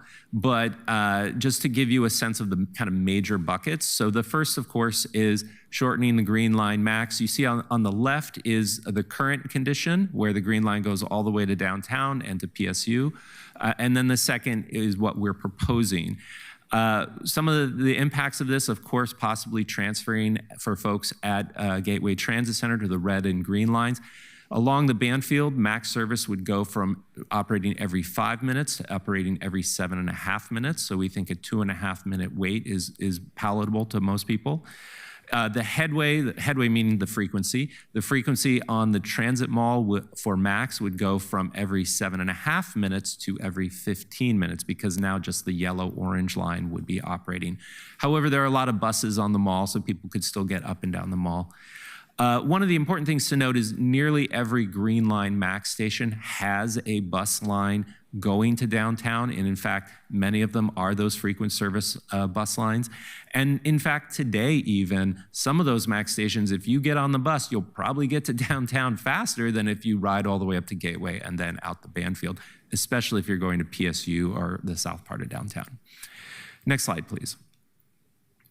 So the next are the network changes, and I'm just going to show you a couple of these, and this is kind of a classic one here. On the left, I'm showing we have both bus line 44 and bus line 75 serving downtown St. John's and going up to Pier Park.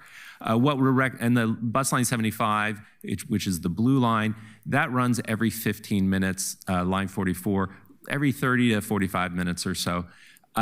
What we're proposing is having line 44 just end in downtown St. John's, and people wanting to go to Pier Park can transfer to line 75, again, a frequent service line. Next slide.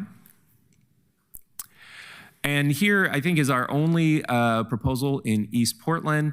On the left is a map showing that the orange line is a frequent service bus line. It comes every 15 minutes, 7 days a week. And then you can see on 102nd Avenue there, it's duplicated by that red line, line 22, and a little bit by that blue line, line 23. Rather than having those two lines duplicate the 87 on 102nd Avenue and both doing loops in the neighborhood, we actually connect them together. You see this on the right, and have them go to Park Rose Transit Center. What this means is the frequency on the red line, the folks who live in that neighborhood, will decrease slightly from about every half hour to somewhere between 30 and 40 minutes. But the frequency on the people south of there actually increases because their service right now is hourly, and their service will then go up to 30 to 40 minutes. Additionally, there will be weekend service for those folks where they don't have it today. So there's actually some improvements here. Next slide, please. So when you take those, I just want to stop for a second and say, when you take the trimmings that JC had talked about, the Green Line change and those network changes, our recommendation, or excuse me, this totals to about 5.79 percentage points of our 10%. And I forgot to mention, this whole proposal doesn't get us to 10%. This whole proposal gets us to about 6.5%. As JC mentioned, we're going to have another round next year to get us the rest of the way. But in this, of that 6.5%, just these three kind of major buckets of changes, a total to 5.79 percentage points. Next slide. So there are 3 lines we're recommending that be eliminated. None of these lines are in the city of Portland. They're in Gresham, Westland, and Tualatin Sherwood. They're very low ridership lines, and that's why we're recommending we eliminate them. Next slide, please. We're recommending some changes to the frequency, meaning how often buses come at night. They're what we call short lines. So a short line is all day long, a bus runs the entire length, but maybe at a certain point at night when ridership is lower, it turns around early before the end of the line and then goes back, and maybe not every bus goes to the end of the line. So that's what we're recommending here. Starting in the city of Portland, it would just be line 72. I want to emphasize line 72 is our 82nd Avenue line. There would be no changes to the frequency on that. It's just the Killingsworth portion after 8 p.m. would go from 15 minutes, every 15 minutes to every 30 minutes, and then after 10 p.m. every 60 minutes. I also want to point out that we would turn the bus around right where we're currently proposing breaking the line for the future FX 82nd Avenue. So essentially this mimics what FX 82nd Avenue would look like. Next slide, please. I think this is our last one. As I mentioned, there are some bus lines that serve high schools. Those trips are full, but the rest of the day, they're really not very full. And so what we're recommending is that we discontinue the trips where in the middle of the day, they're not so full. The first, of course, is line 63. It serves Washington Park. That has been with us for decades. I understand it's difficult to hear that potentially going away. But it's important to remember that we do operate the MAX to Washington Park, and that runs every 7.5 minutes between the blue and red line. And from that station, one can catch the free Washington Park shuttle, which operates every 15 minutes in the summertime, the peak season. And then line 51, which serves both Lincoln High School and Ida B. Wells High School, we would continue to serve those trips, but we would no longer serve the trips later in the day. Next slide. So when you add these up, they are only 0.7% of the overall 6.5% of the proposal. So again, just reiterating, this is really weighted towards the green line and those network changes. Next slide, please. So anytime we do a big change like this, we have to, FTA guidelines ensure that we do an analysis to make sure that we're not disproportionately burdening low-income communities and there's no disparate impact to minority communities. Likewise, we have to make sure that there's no disproportionate benefit to high-income communities and no disproportionate benefit to non-minority communities. And in all cases, this proposal is in compliance with Title VI guidelines. Lastly, I just want to talk about Lyft. Lyft is TriMet's paratransit service. It provides service within 3/4 of a mile of any fixed route bus or MAX line. And because of that, we're able to draw a boundary around it. The boundary would retract under this proposal, but only in those areas where lines are eliminated completely, and none of those lines are in the city of Portland. So the city of Portland would not see an impact to the Lyft service unless somebody wanted to travel to one of these areas where the boundary is retracting. Next slide, please. So we are in the middle of our comment period. It will go until the end of this month. And then we're going to we're already reading through the comments and kind of understanding where the pain points are and thinking about how we would want to change this proposal, understanding that it's pain for everybody, but where are those real unicorns where people are going to be especially impacted, and trying to see how we might want to change the proposal. So on March 11th, we will be releasing a revised proposal. And then on March 18th, there will be a board listening session for the public to come and speak to the TriMet board. And then a week after that, the proposal will go to our board for the first reading, a vote in April. And then we are planning to have the cuts go into effect in late August. If you've been following, at one point we're saying we were going to do them in November. We are moving them to August because these do impact students and we want to make sure they don't have to change their commutes mid-school year. Next slide. And then I'm going to turn it back over to Jennifer. Thanks. So now we're focused on collecting feedback about the specific cuts proposed to begin in August. The proposals, as Tom has shared, are very data-driven. They're focused on cost, ridership, and what we heard from the community during our outreach this fall. Now we want to hear if we've missed anything that could help refine the proposals. We started sharing information on January 5th through our digital communications channels. And again, we've posted information at major stops and stations on the digital displays and at some of the other higher ridership stops across the region. We've also sent mail to the 253,000 physical addresses within a quarter mile of affected stops. And our customer service team has been riding potentially affected lines and talking with folks at transit centers. Next slide. This is a list of the 8 in-person open houses we're holding across the month of January across the region, some co-hosted with community-based organizations. We do have one more this month on Wednesday at the Rosewood Initiative. We're also partnering with community-based organizations for some invite-only focus groups for communities that may feel safer in that kind of space. Next slide. So we also held some online open houses where staff walked through each of the proposals and gave people a chance to ask questions before completing the survey. So we're really trying to get as much feedback as possible through the online survey. As of this weekend, we had received over 6,000 responses. Of course, people can comment during the board meetings, as Tom shared, and all of this input will really help refine the proposals for August and help us plan for the future cuts that we'll be needing to make. And those are all of our slides, and we're ready for your questions. Thank you so much, all of you. I just have to say before I turn it over to my colleagues to ask their questions that I'm very impressed and confident having worked with all of you, or not John, but and having gone through these dips before, that you do an excellent job in community outreach, I have to say, as well as being data-driven. I really appreciate it. None of this is easy. It's very painful, but I think you do an exemplary job of measuring and reaching out, and I really appreciate that.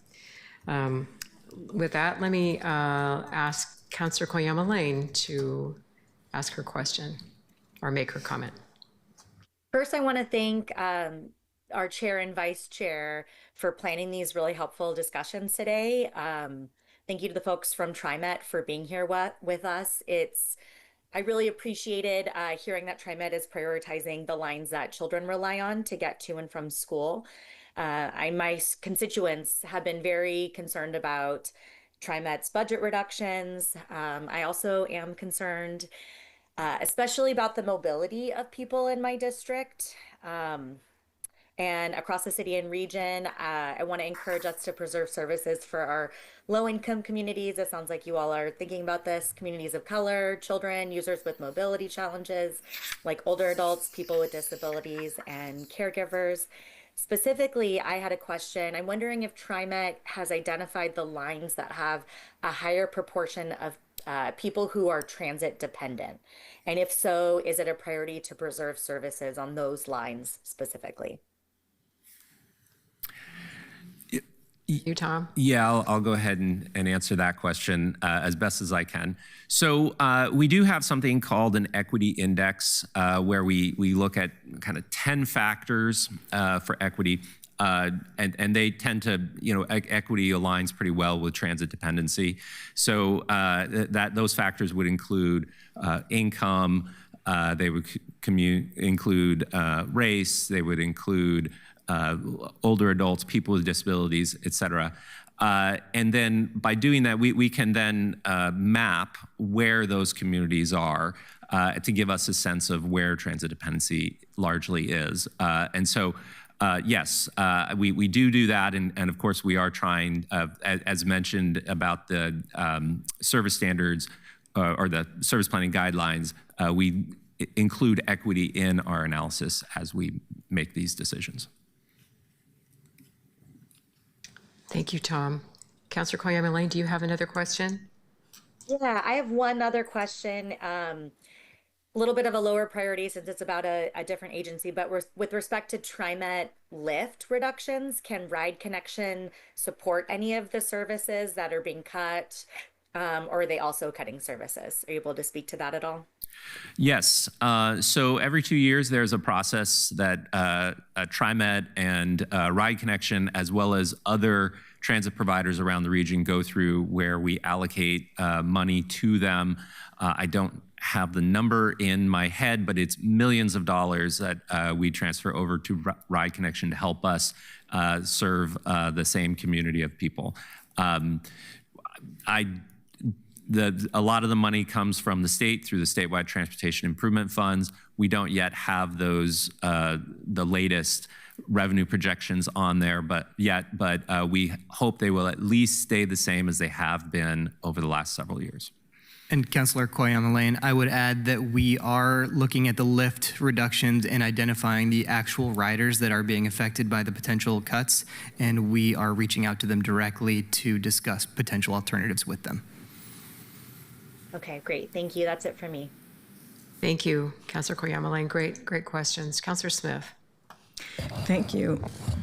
It is a little unnerving that all of us are having to take such huge cuts in our budgets, and which means it's huge cuts to the services that the people of Portland and the state of Oregon have to experience. I was doing a little research, and I was trying to figure out if you all had applied for any of the community-initiated grants from either of the two senators. I was looking on the list, and I didn't see TriMet. I saw Metro, I saw the city of Portland. We're getting some money, 1.5 grant, and they just came out this past weekend. And I was thinking that it was for the city of Portland. We got clean water improvements, 1.092, to support the city's network of pump stations. Improvements will include replacing failing equipment, which will help to ensure that the city of Portland remains compliant with the water quality requirements. And I was just wondering if you all are planning to, through any of the committees, to apply for any of those federal dollars, because those are due. And I think that will help you with your 2028 goal, because they will come out in 2027 to meet that gap that you may have. I don't know if you all are planning to do that at all. Is that through government relations? Yes, thank you, Councilor Smith. We are absolutely working on those applications. We work with our entire federal delegation to make requests every year. I believe that we are currently working on something with one of our representatives to replace lift vehicles, and we are always working with our two senators in tandem on these projects as well. So yes. Maybe they didn't give a complete list of all the things that they supported. I was just wondering, did you all get any of those dollars? I'm not sure exactly the status of them 26. right now. I'm happy to follow up with you offline with that and talk about what exactly we applied for and what we're getting. That would be great. That is the only other outside entity of funding that's new, that many of us in government will have the opportunity to get, in addition to our general fund money that can be used just about anywhere. You mentioned Lincoln, Ida B. Wells. They are going to keep their bus service, and the bus service is going to be cut down later in the day. What does that mean, later in the day? What time does later in the day mean? So I believe the bell times for Portland Public Schools is 8:30. So those lines would be cut down to just providing the school service. So the last arrival would be at a little bit before 8:30.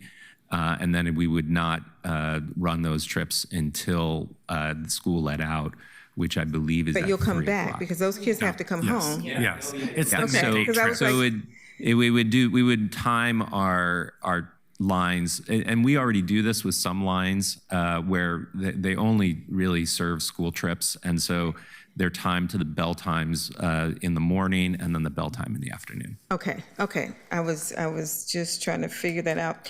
So what assumptions are you using for ridership recovery and fare revenue through July 1st, 2028? And how sensitive is this plan to those assumptions? If ridership is X, lower or higher, how much service can be restored, or how much deeper cuts will you be able to make, not in this first year, but in the second year to meet the 2028 goal? I mean, have you come up with some scenarios? I'll first start off and then hand to Tom. I think that what we have seen with our ridership is that it's started to plateau and or even dip. So I think that we are at kind of that new constant when it comes to ridership. So we are only banking on that amount of fare revenue and forecasting it for the months and years ahead. Hopefully it will grow. Fingers crossed. Okay. When you are that in relationship to our budget deficit, without new revenue, we have to cut. And so, ridership could go through the roof, but we still need that sustainable revenue source because of our costs have just continued to increase. And so we want to encourage ridership. We want to build it. We continue to do programs, what have you, to build ridership and encourage ridership. However, it is definitely our future, and us bringing back the service that were cut or even contemplating new service is going to be reliant on a new revenue source. And I don't want to confuse folks because ridership does not really pay the bills. It's Correct. the payroll tax. Correct. And so if I were you all, I would be thinking about ways in which to increase the amount of entrepreneurs that we have in the city, and maybe partnering with the Oregon Entrepreneurs Association or some of the chambers of Congress, and where you're going to get the most increase in additional entrepreneurs are through the Latino chamber, through the Filipino Chamber of Commerce, through the African American Chamber of Congress. Those numbers are saying that those entrepreneurs are going to increase over the next 5 or 10 years. So any way that you can figure out how to partner with those folks and increase their numbers, that increases your numbers. One of the things as a business owner, when you're looking at your bottom line, I used to own a consulting firm, and I look at it, but I don't know that you really smile at taxes, but the one tax that I really did not mind paying at payroll was that I didn't have a choice. They automatically take it out anyway, is the TriMet tax, because I knew that is important for our young people to get back and forth to school, and for folks who don't have any transportation at all. And that is their way to make a living for their families, especially out in East Portland. So, maybe you might want to figure out some ways in which, I'm not saying that you don't already do that, but I tried to figure out ways that I could triple the number of entrepreneurs in addition to ridership, because that's not going to move, the ridership is not going to move the dial as much as the payroll tax is. That's so absolutely brilliant. Thank you. Councilor Smith Thank will you. take that idea. Okay. Thank you. And when I'm finished, you can hire me as a consultant. So folks, colleagues, we only have about 10 minutes left. So Councilor Murillo. Thank you, Chair Clark. Thank you all so much for being here. As you know, I am TriMet dependent, and so this is a matter that is very close to home for me, and many of my constituents are as well, and I appreciate what's been laid out as far as the different options. I think this was very informative and helpful. I have two questions. One, how much does TriMet spend on security, and was that one of the options as far as things to cut? So that wasn't an option that we brought to the public. The only options that we brought to the public were what Jennifer laid out as far as a service proposal. However, I will tell you that we are reevaluating our safety and security levels on board, because we've nearly tripled our budget over the past, 5 years. And so really looking at figuring out what we need when it comes to safety and security on board, what that looks like. We have gone through many iterations of safety and security on board. We've taken, as you at the city have experienced a loss in police officers over the years, we too have seen that. We've filled the gaps with our safety response teams, much like the Portland response team, to do homeless outreach on board as other eyes and ears. We've increased our customer service. We know, though, that with our budget, we have to figure out the right level and what that is. So we're trying to find that Goldilocks approach when it comes to putting safety and security on board. So yes, will there be cuts to our safety and security? Yes, but hopefully we do it in a smart way and informed and in a meaningful way. I appreciate that. I would like to see more specific numbers on how much is spent on security. And I think in the surveys that folks have given out, they say that people really emphasize the need for safety and security. I'm a 5'2" woman that rides the bus. I've ridden the bus for 10 years. Of course, I have seen safety incidents down everywhere I go because I am a young woman.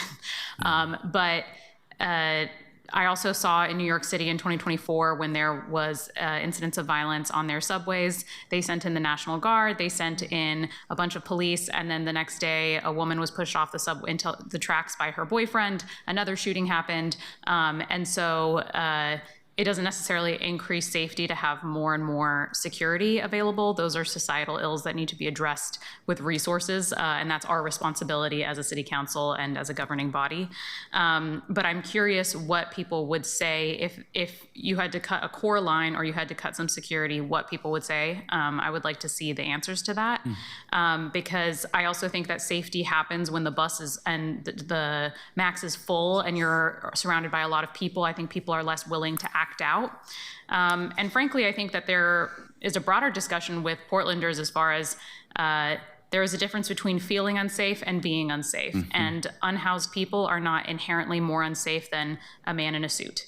In fact, I have faced more violence from men in suits on the bus than anyone else. So that's just something that I would like more data on if possible.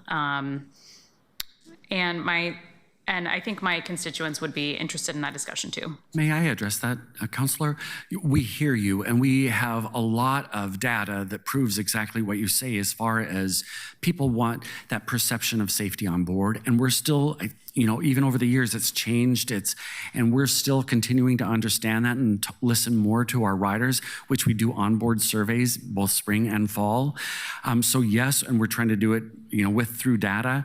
But even anecdotally, we hear the same thing. One of the things that we do see on board, it's not necessarily crimes, it's just uncivil behavior. And so again, going back to your conversation with Portlanders and people around the community, how do we influence that? So your point is very well taken.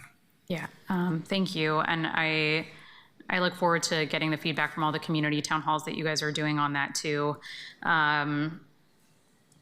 Because I just with the choices that we have, I think if the bus is more full, people might feel safer, even with less security. And so I would like to see that laid out.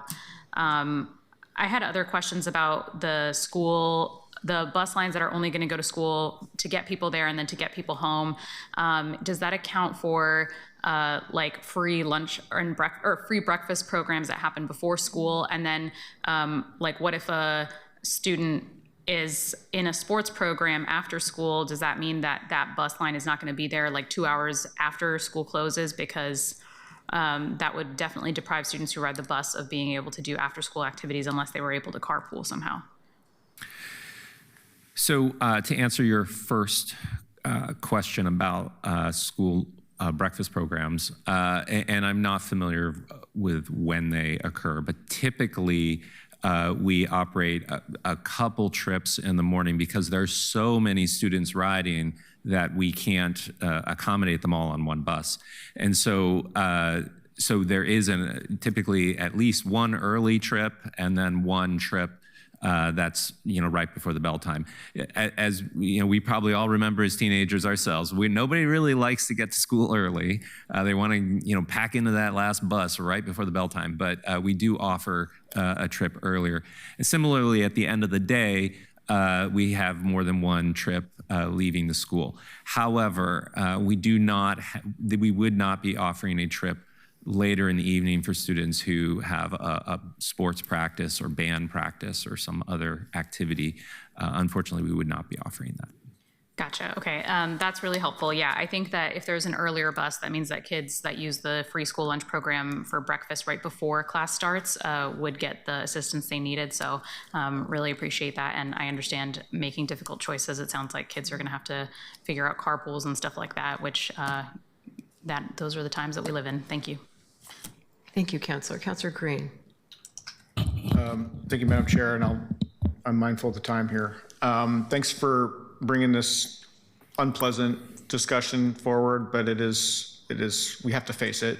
I'm curious to know a little bit more about this $48 million in revenue. That's new revenue, right? Correct. Are you prepared to share what the proposal might look like at this time? Well, it's largely based on STIF increases. That's the minimum of the STIF increase that we actually asked for and that was actually approved. But that the next round is you all are going back for the gas tax in 2027. We also will be doing the same.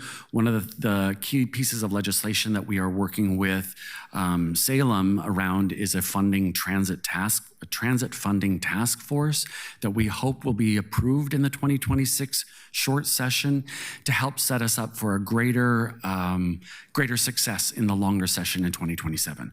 So hopefully by bringing more people to the table, more voices, business, and likewise, that we'll have a greater chance of success at passing a transportation package that has some revenue for TriMet. 48 million a year is the minimum that we are needing and seeking. Obviously, we'd like to do more because we want to respond to the community's requests of more service. So that helps the $48 million plus our increase in any fares helps stabilize the organization.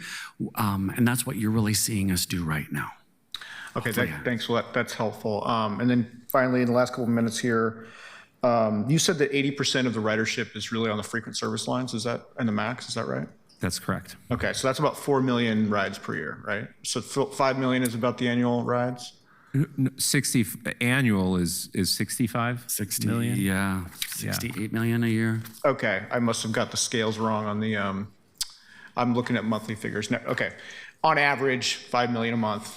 So I think the thing I'm worried about right now is if we lose headways, if our headways increase, I think ridership is a function of frequency. And so because I'm looking at the data here over time, and it looks like, there's some seasonal drop-offs as you get into the colder months, but also we've got fewer covered shelters and we've got longer periods where people are out there waiting. And so this plateau effect, I think, is also a function of us cutting service. And so I know that you guys are trying to manage a very impossible task, but I am worried that we're entering the death spiral of a transit system. And so to the extent that we have the capability at City Council to create the conditions to enable a success by TriMet, we must take urgent action on that. And the thing that comes to my mind right now is, in 2023, the Planning Commission forwarded a proposal to City Council to conduct zoning and code changes for the Inner East Side. We haven't acted on that yet. And I'm going to continue saying that the same way my colleague continues talking about SIP, because it's important to remind folks that there is something in play that we can do. And if we don't take action on that this year, then we're going to put TriMet we're going to continue to put TriMet in an impossible situation, because you guys can't print money, and the law of economics prevails. So we need to do what we can to do land use changes to allow for that increased ridership, so that way we can pay for the increase in frequency, which then generates more ridership and so on and so forth. So I understand the problem that you're facing, and I want to work with you guys to help see how we can get there. So I think we're out of time. Councilor Green, I think if I didn't know better, I'd consider you a Train-mission. Well, maybe if I get run out of office, there might be a job there for me. That's exactly right. Just really quickly, thank you so much for that. I agree with you wholeheartedly. I just want to ask, I didn't see anything in your slideshow about the commuter rail and cost per ride. Are you all talking about commuter rail? Yes, thank you for asking about that. So just to remind ourselves, when you say commuter rail, I believe you're talking about the West Side Express service, which operates between Beaverton, Washington Square, downtown Tigard, Tualatin, and Wilsonville. The cost per ride is quite high on that. It's about $84 per ride. It is on the table, although it is not part of this proposal. There are a number of contracts that we are involved with for operating that. That's operated by Portland and Western. They own the tracks, and so we have an agreement with them. We are looking at that agreement. Additionally, We have an agreement with the FTA on that. We are going to be engaging FTA about that as well. So more to come on that, but yeah, it is on the table as a possible change. I'm glad to hear that, and I know what some of those restrictions are. And just lastly, it looks like we're cutting some suburban lines. Is there any threat from suburban communities to try to get out of the TriMet district? Yes, there is. It is an ongoing conversation that we are having with our suburban friends. TriMet funds a lot of community shuttles through our STIF funding to the tune of around 12 million?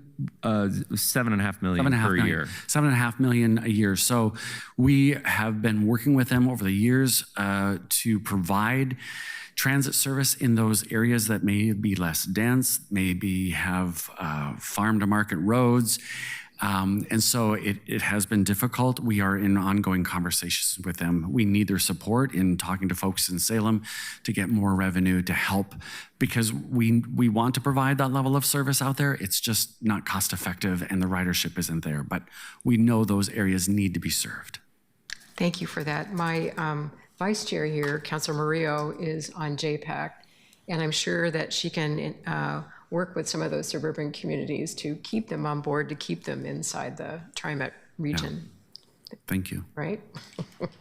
Well, I'm the mayor's alternate on JPAC, Oh, you're but mayor's, okay. we can have a conversation with them about it for sure. Great. Thank you so much for being here. Excellent presentation, good questions, good feedback. I think really appreciate you taking the time to be here, and it's great to see you all. Good luck. If there's anything else we can do, I think along the lines of what Councilor Green was saying, we definitely want to be a partner. So thank you so all much. very much. Thank you. Thank you. Our next meeting is February the 9th.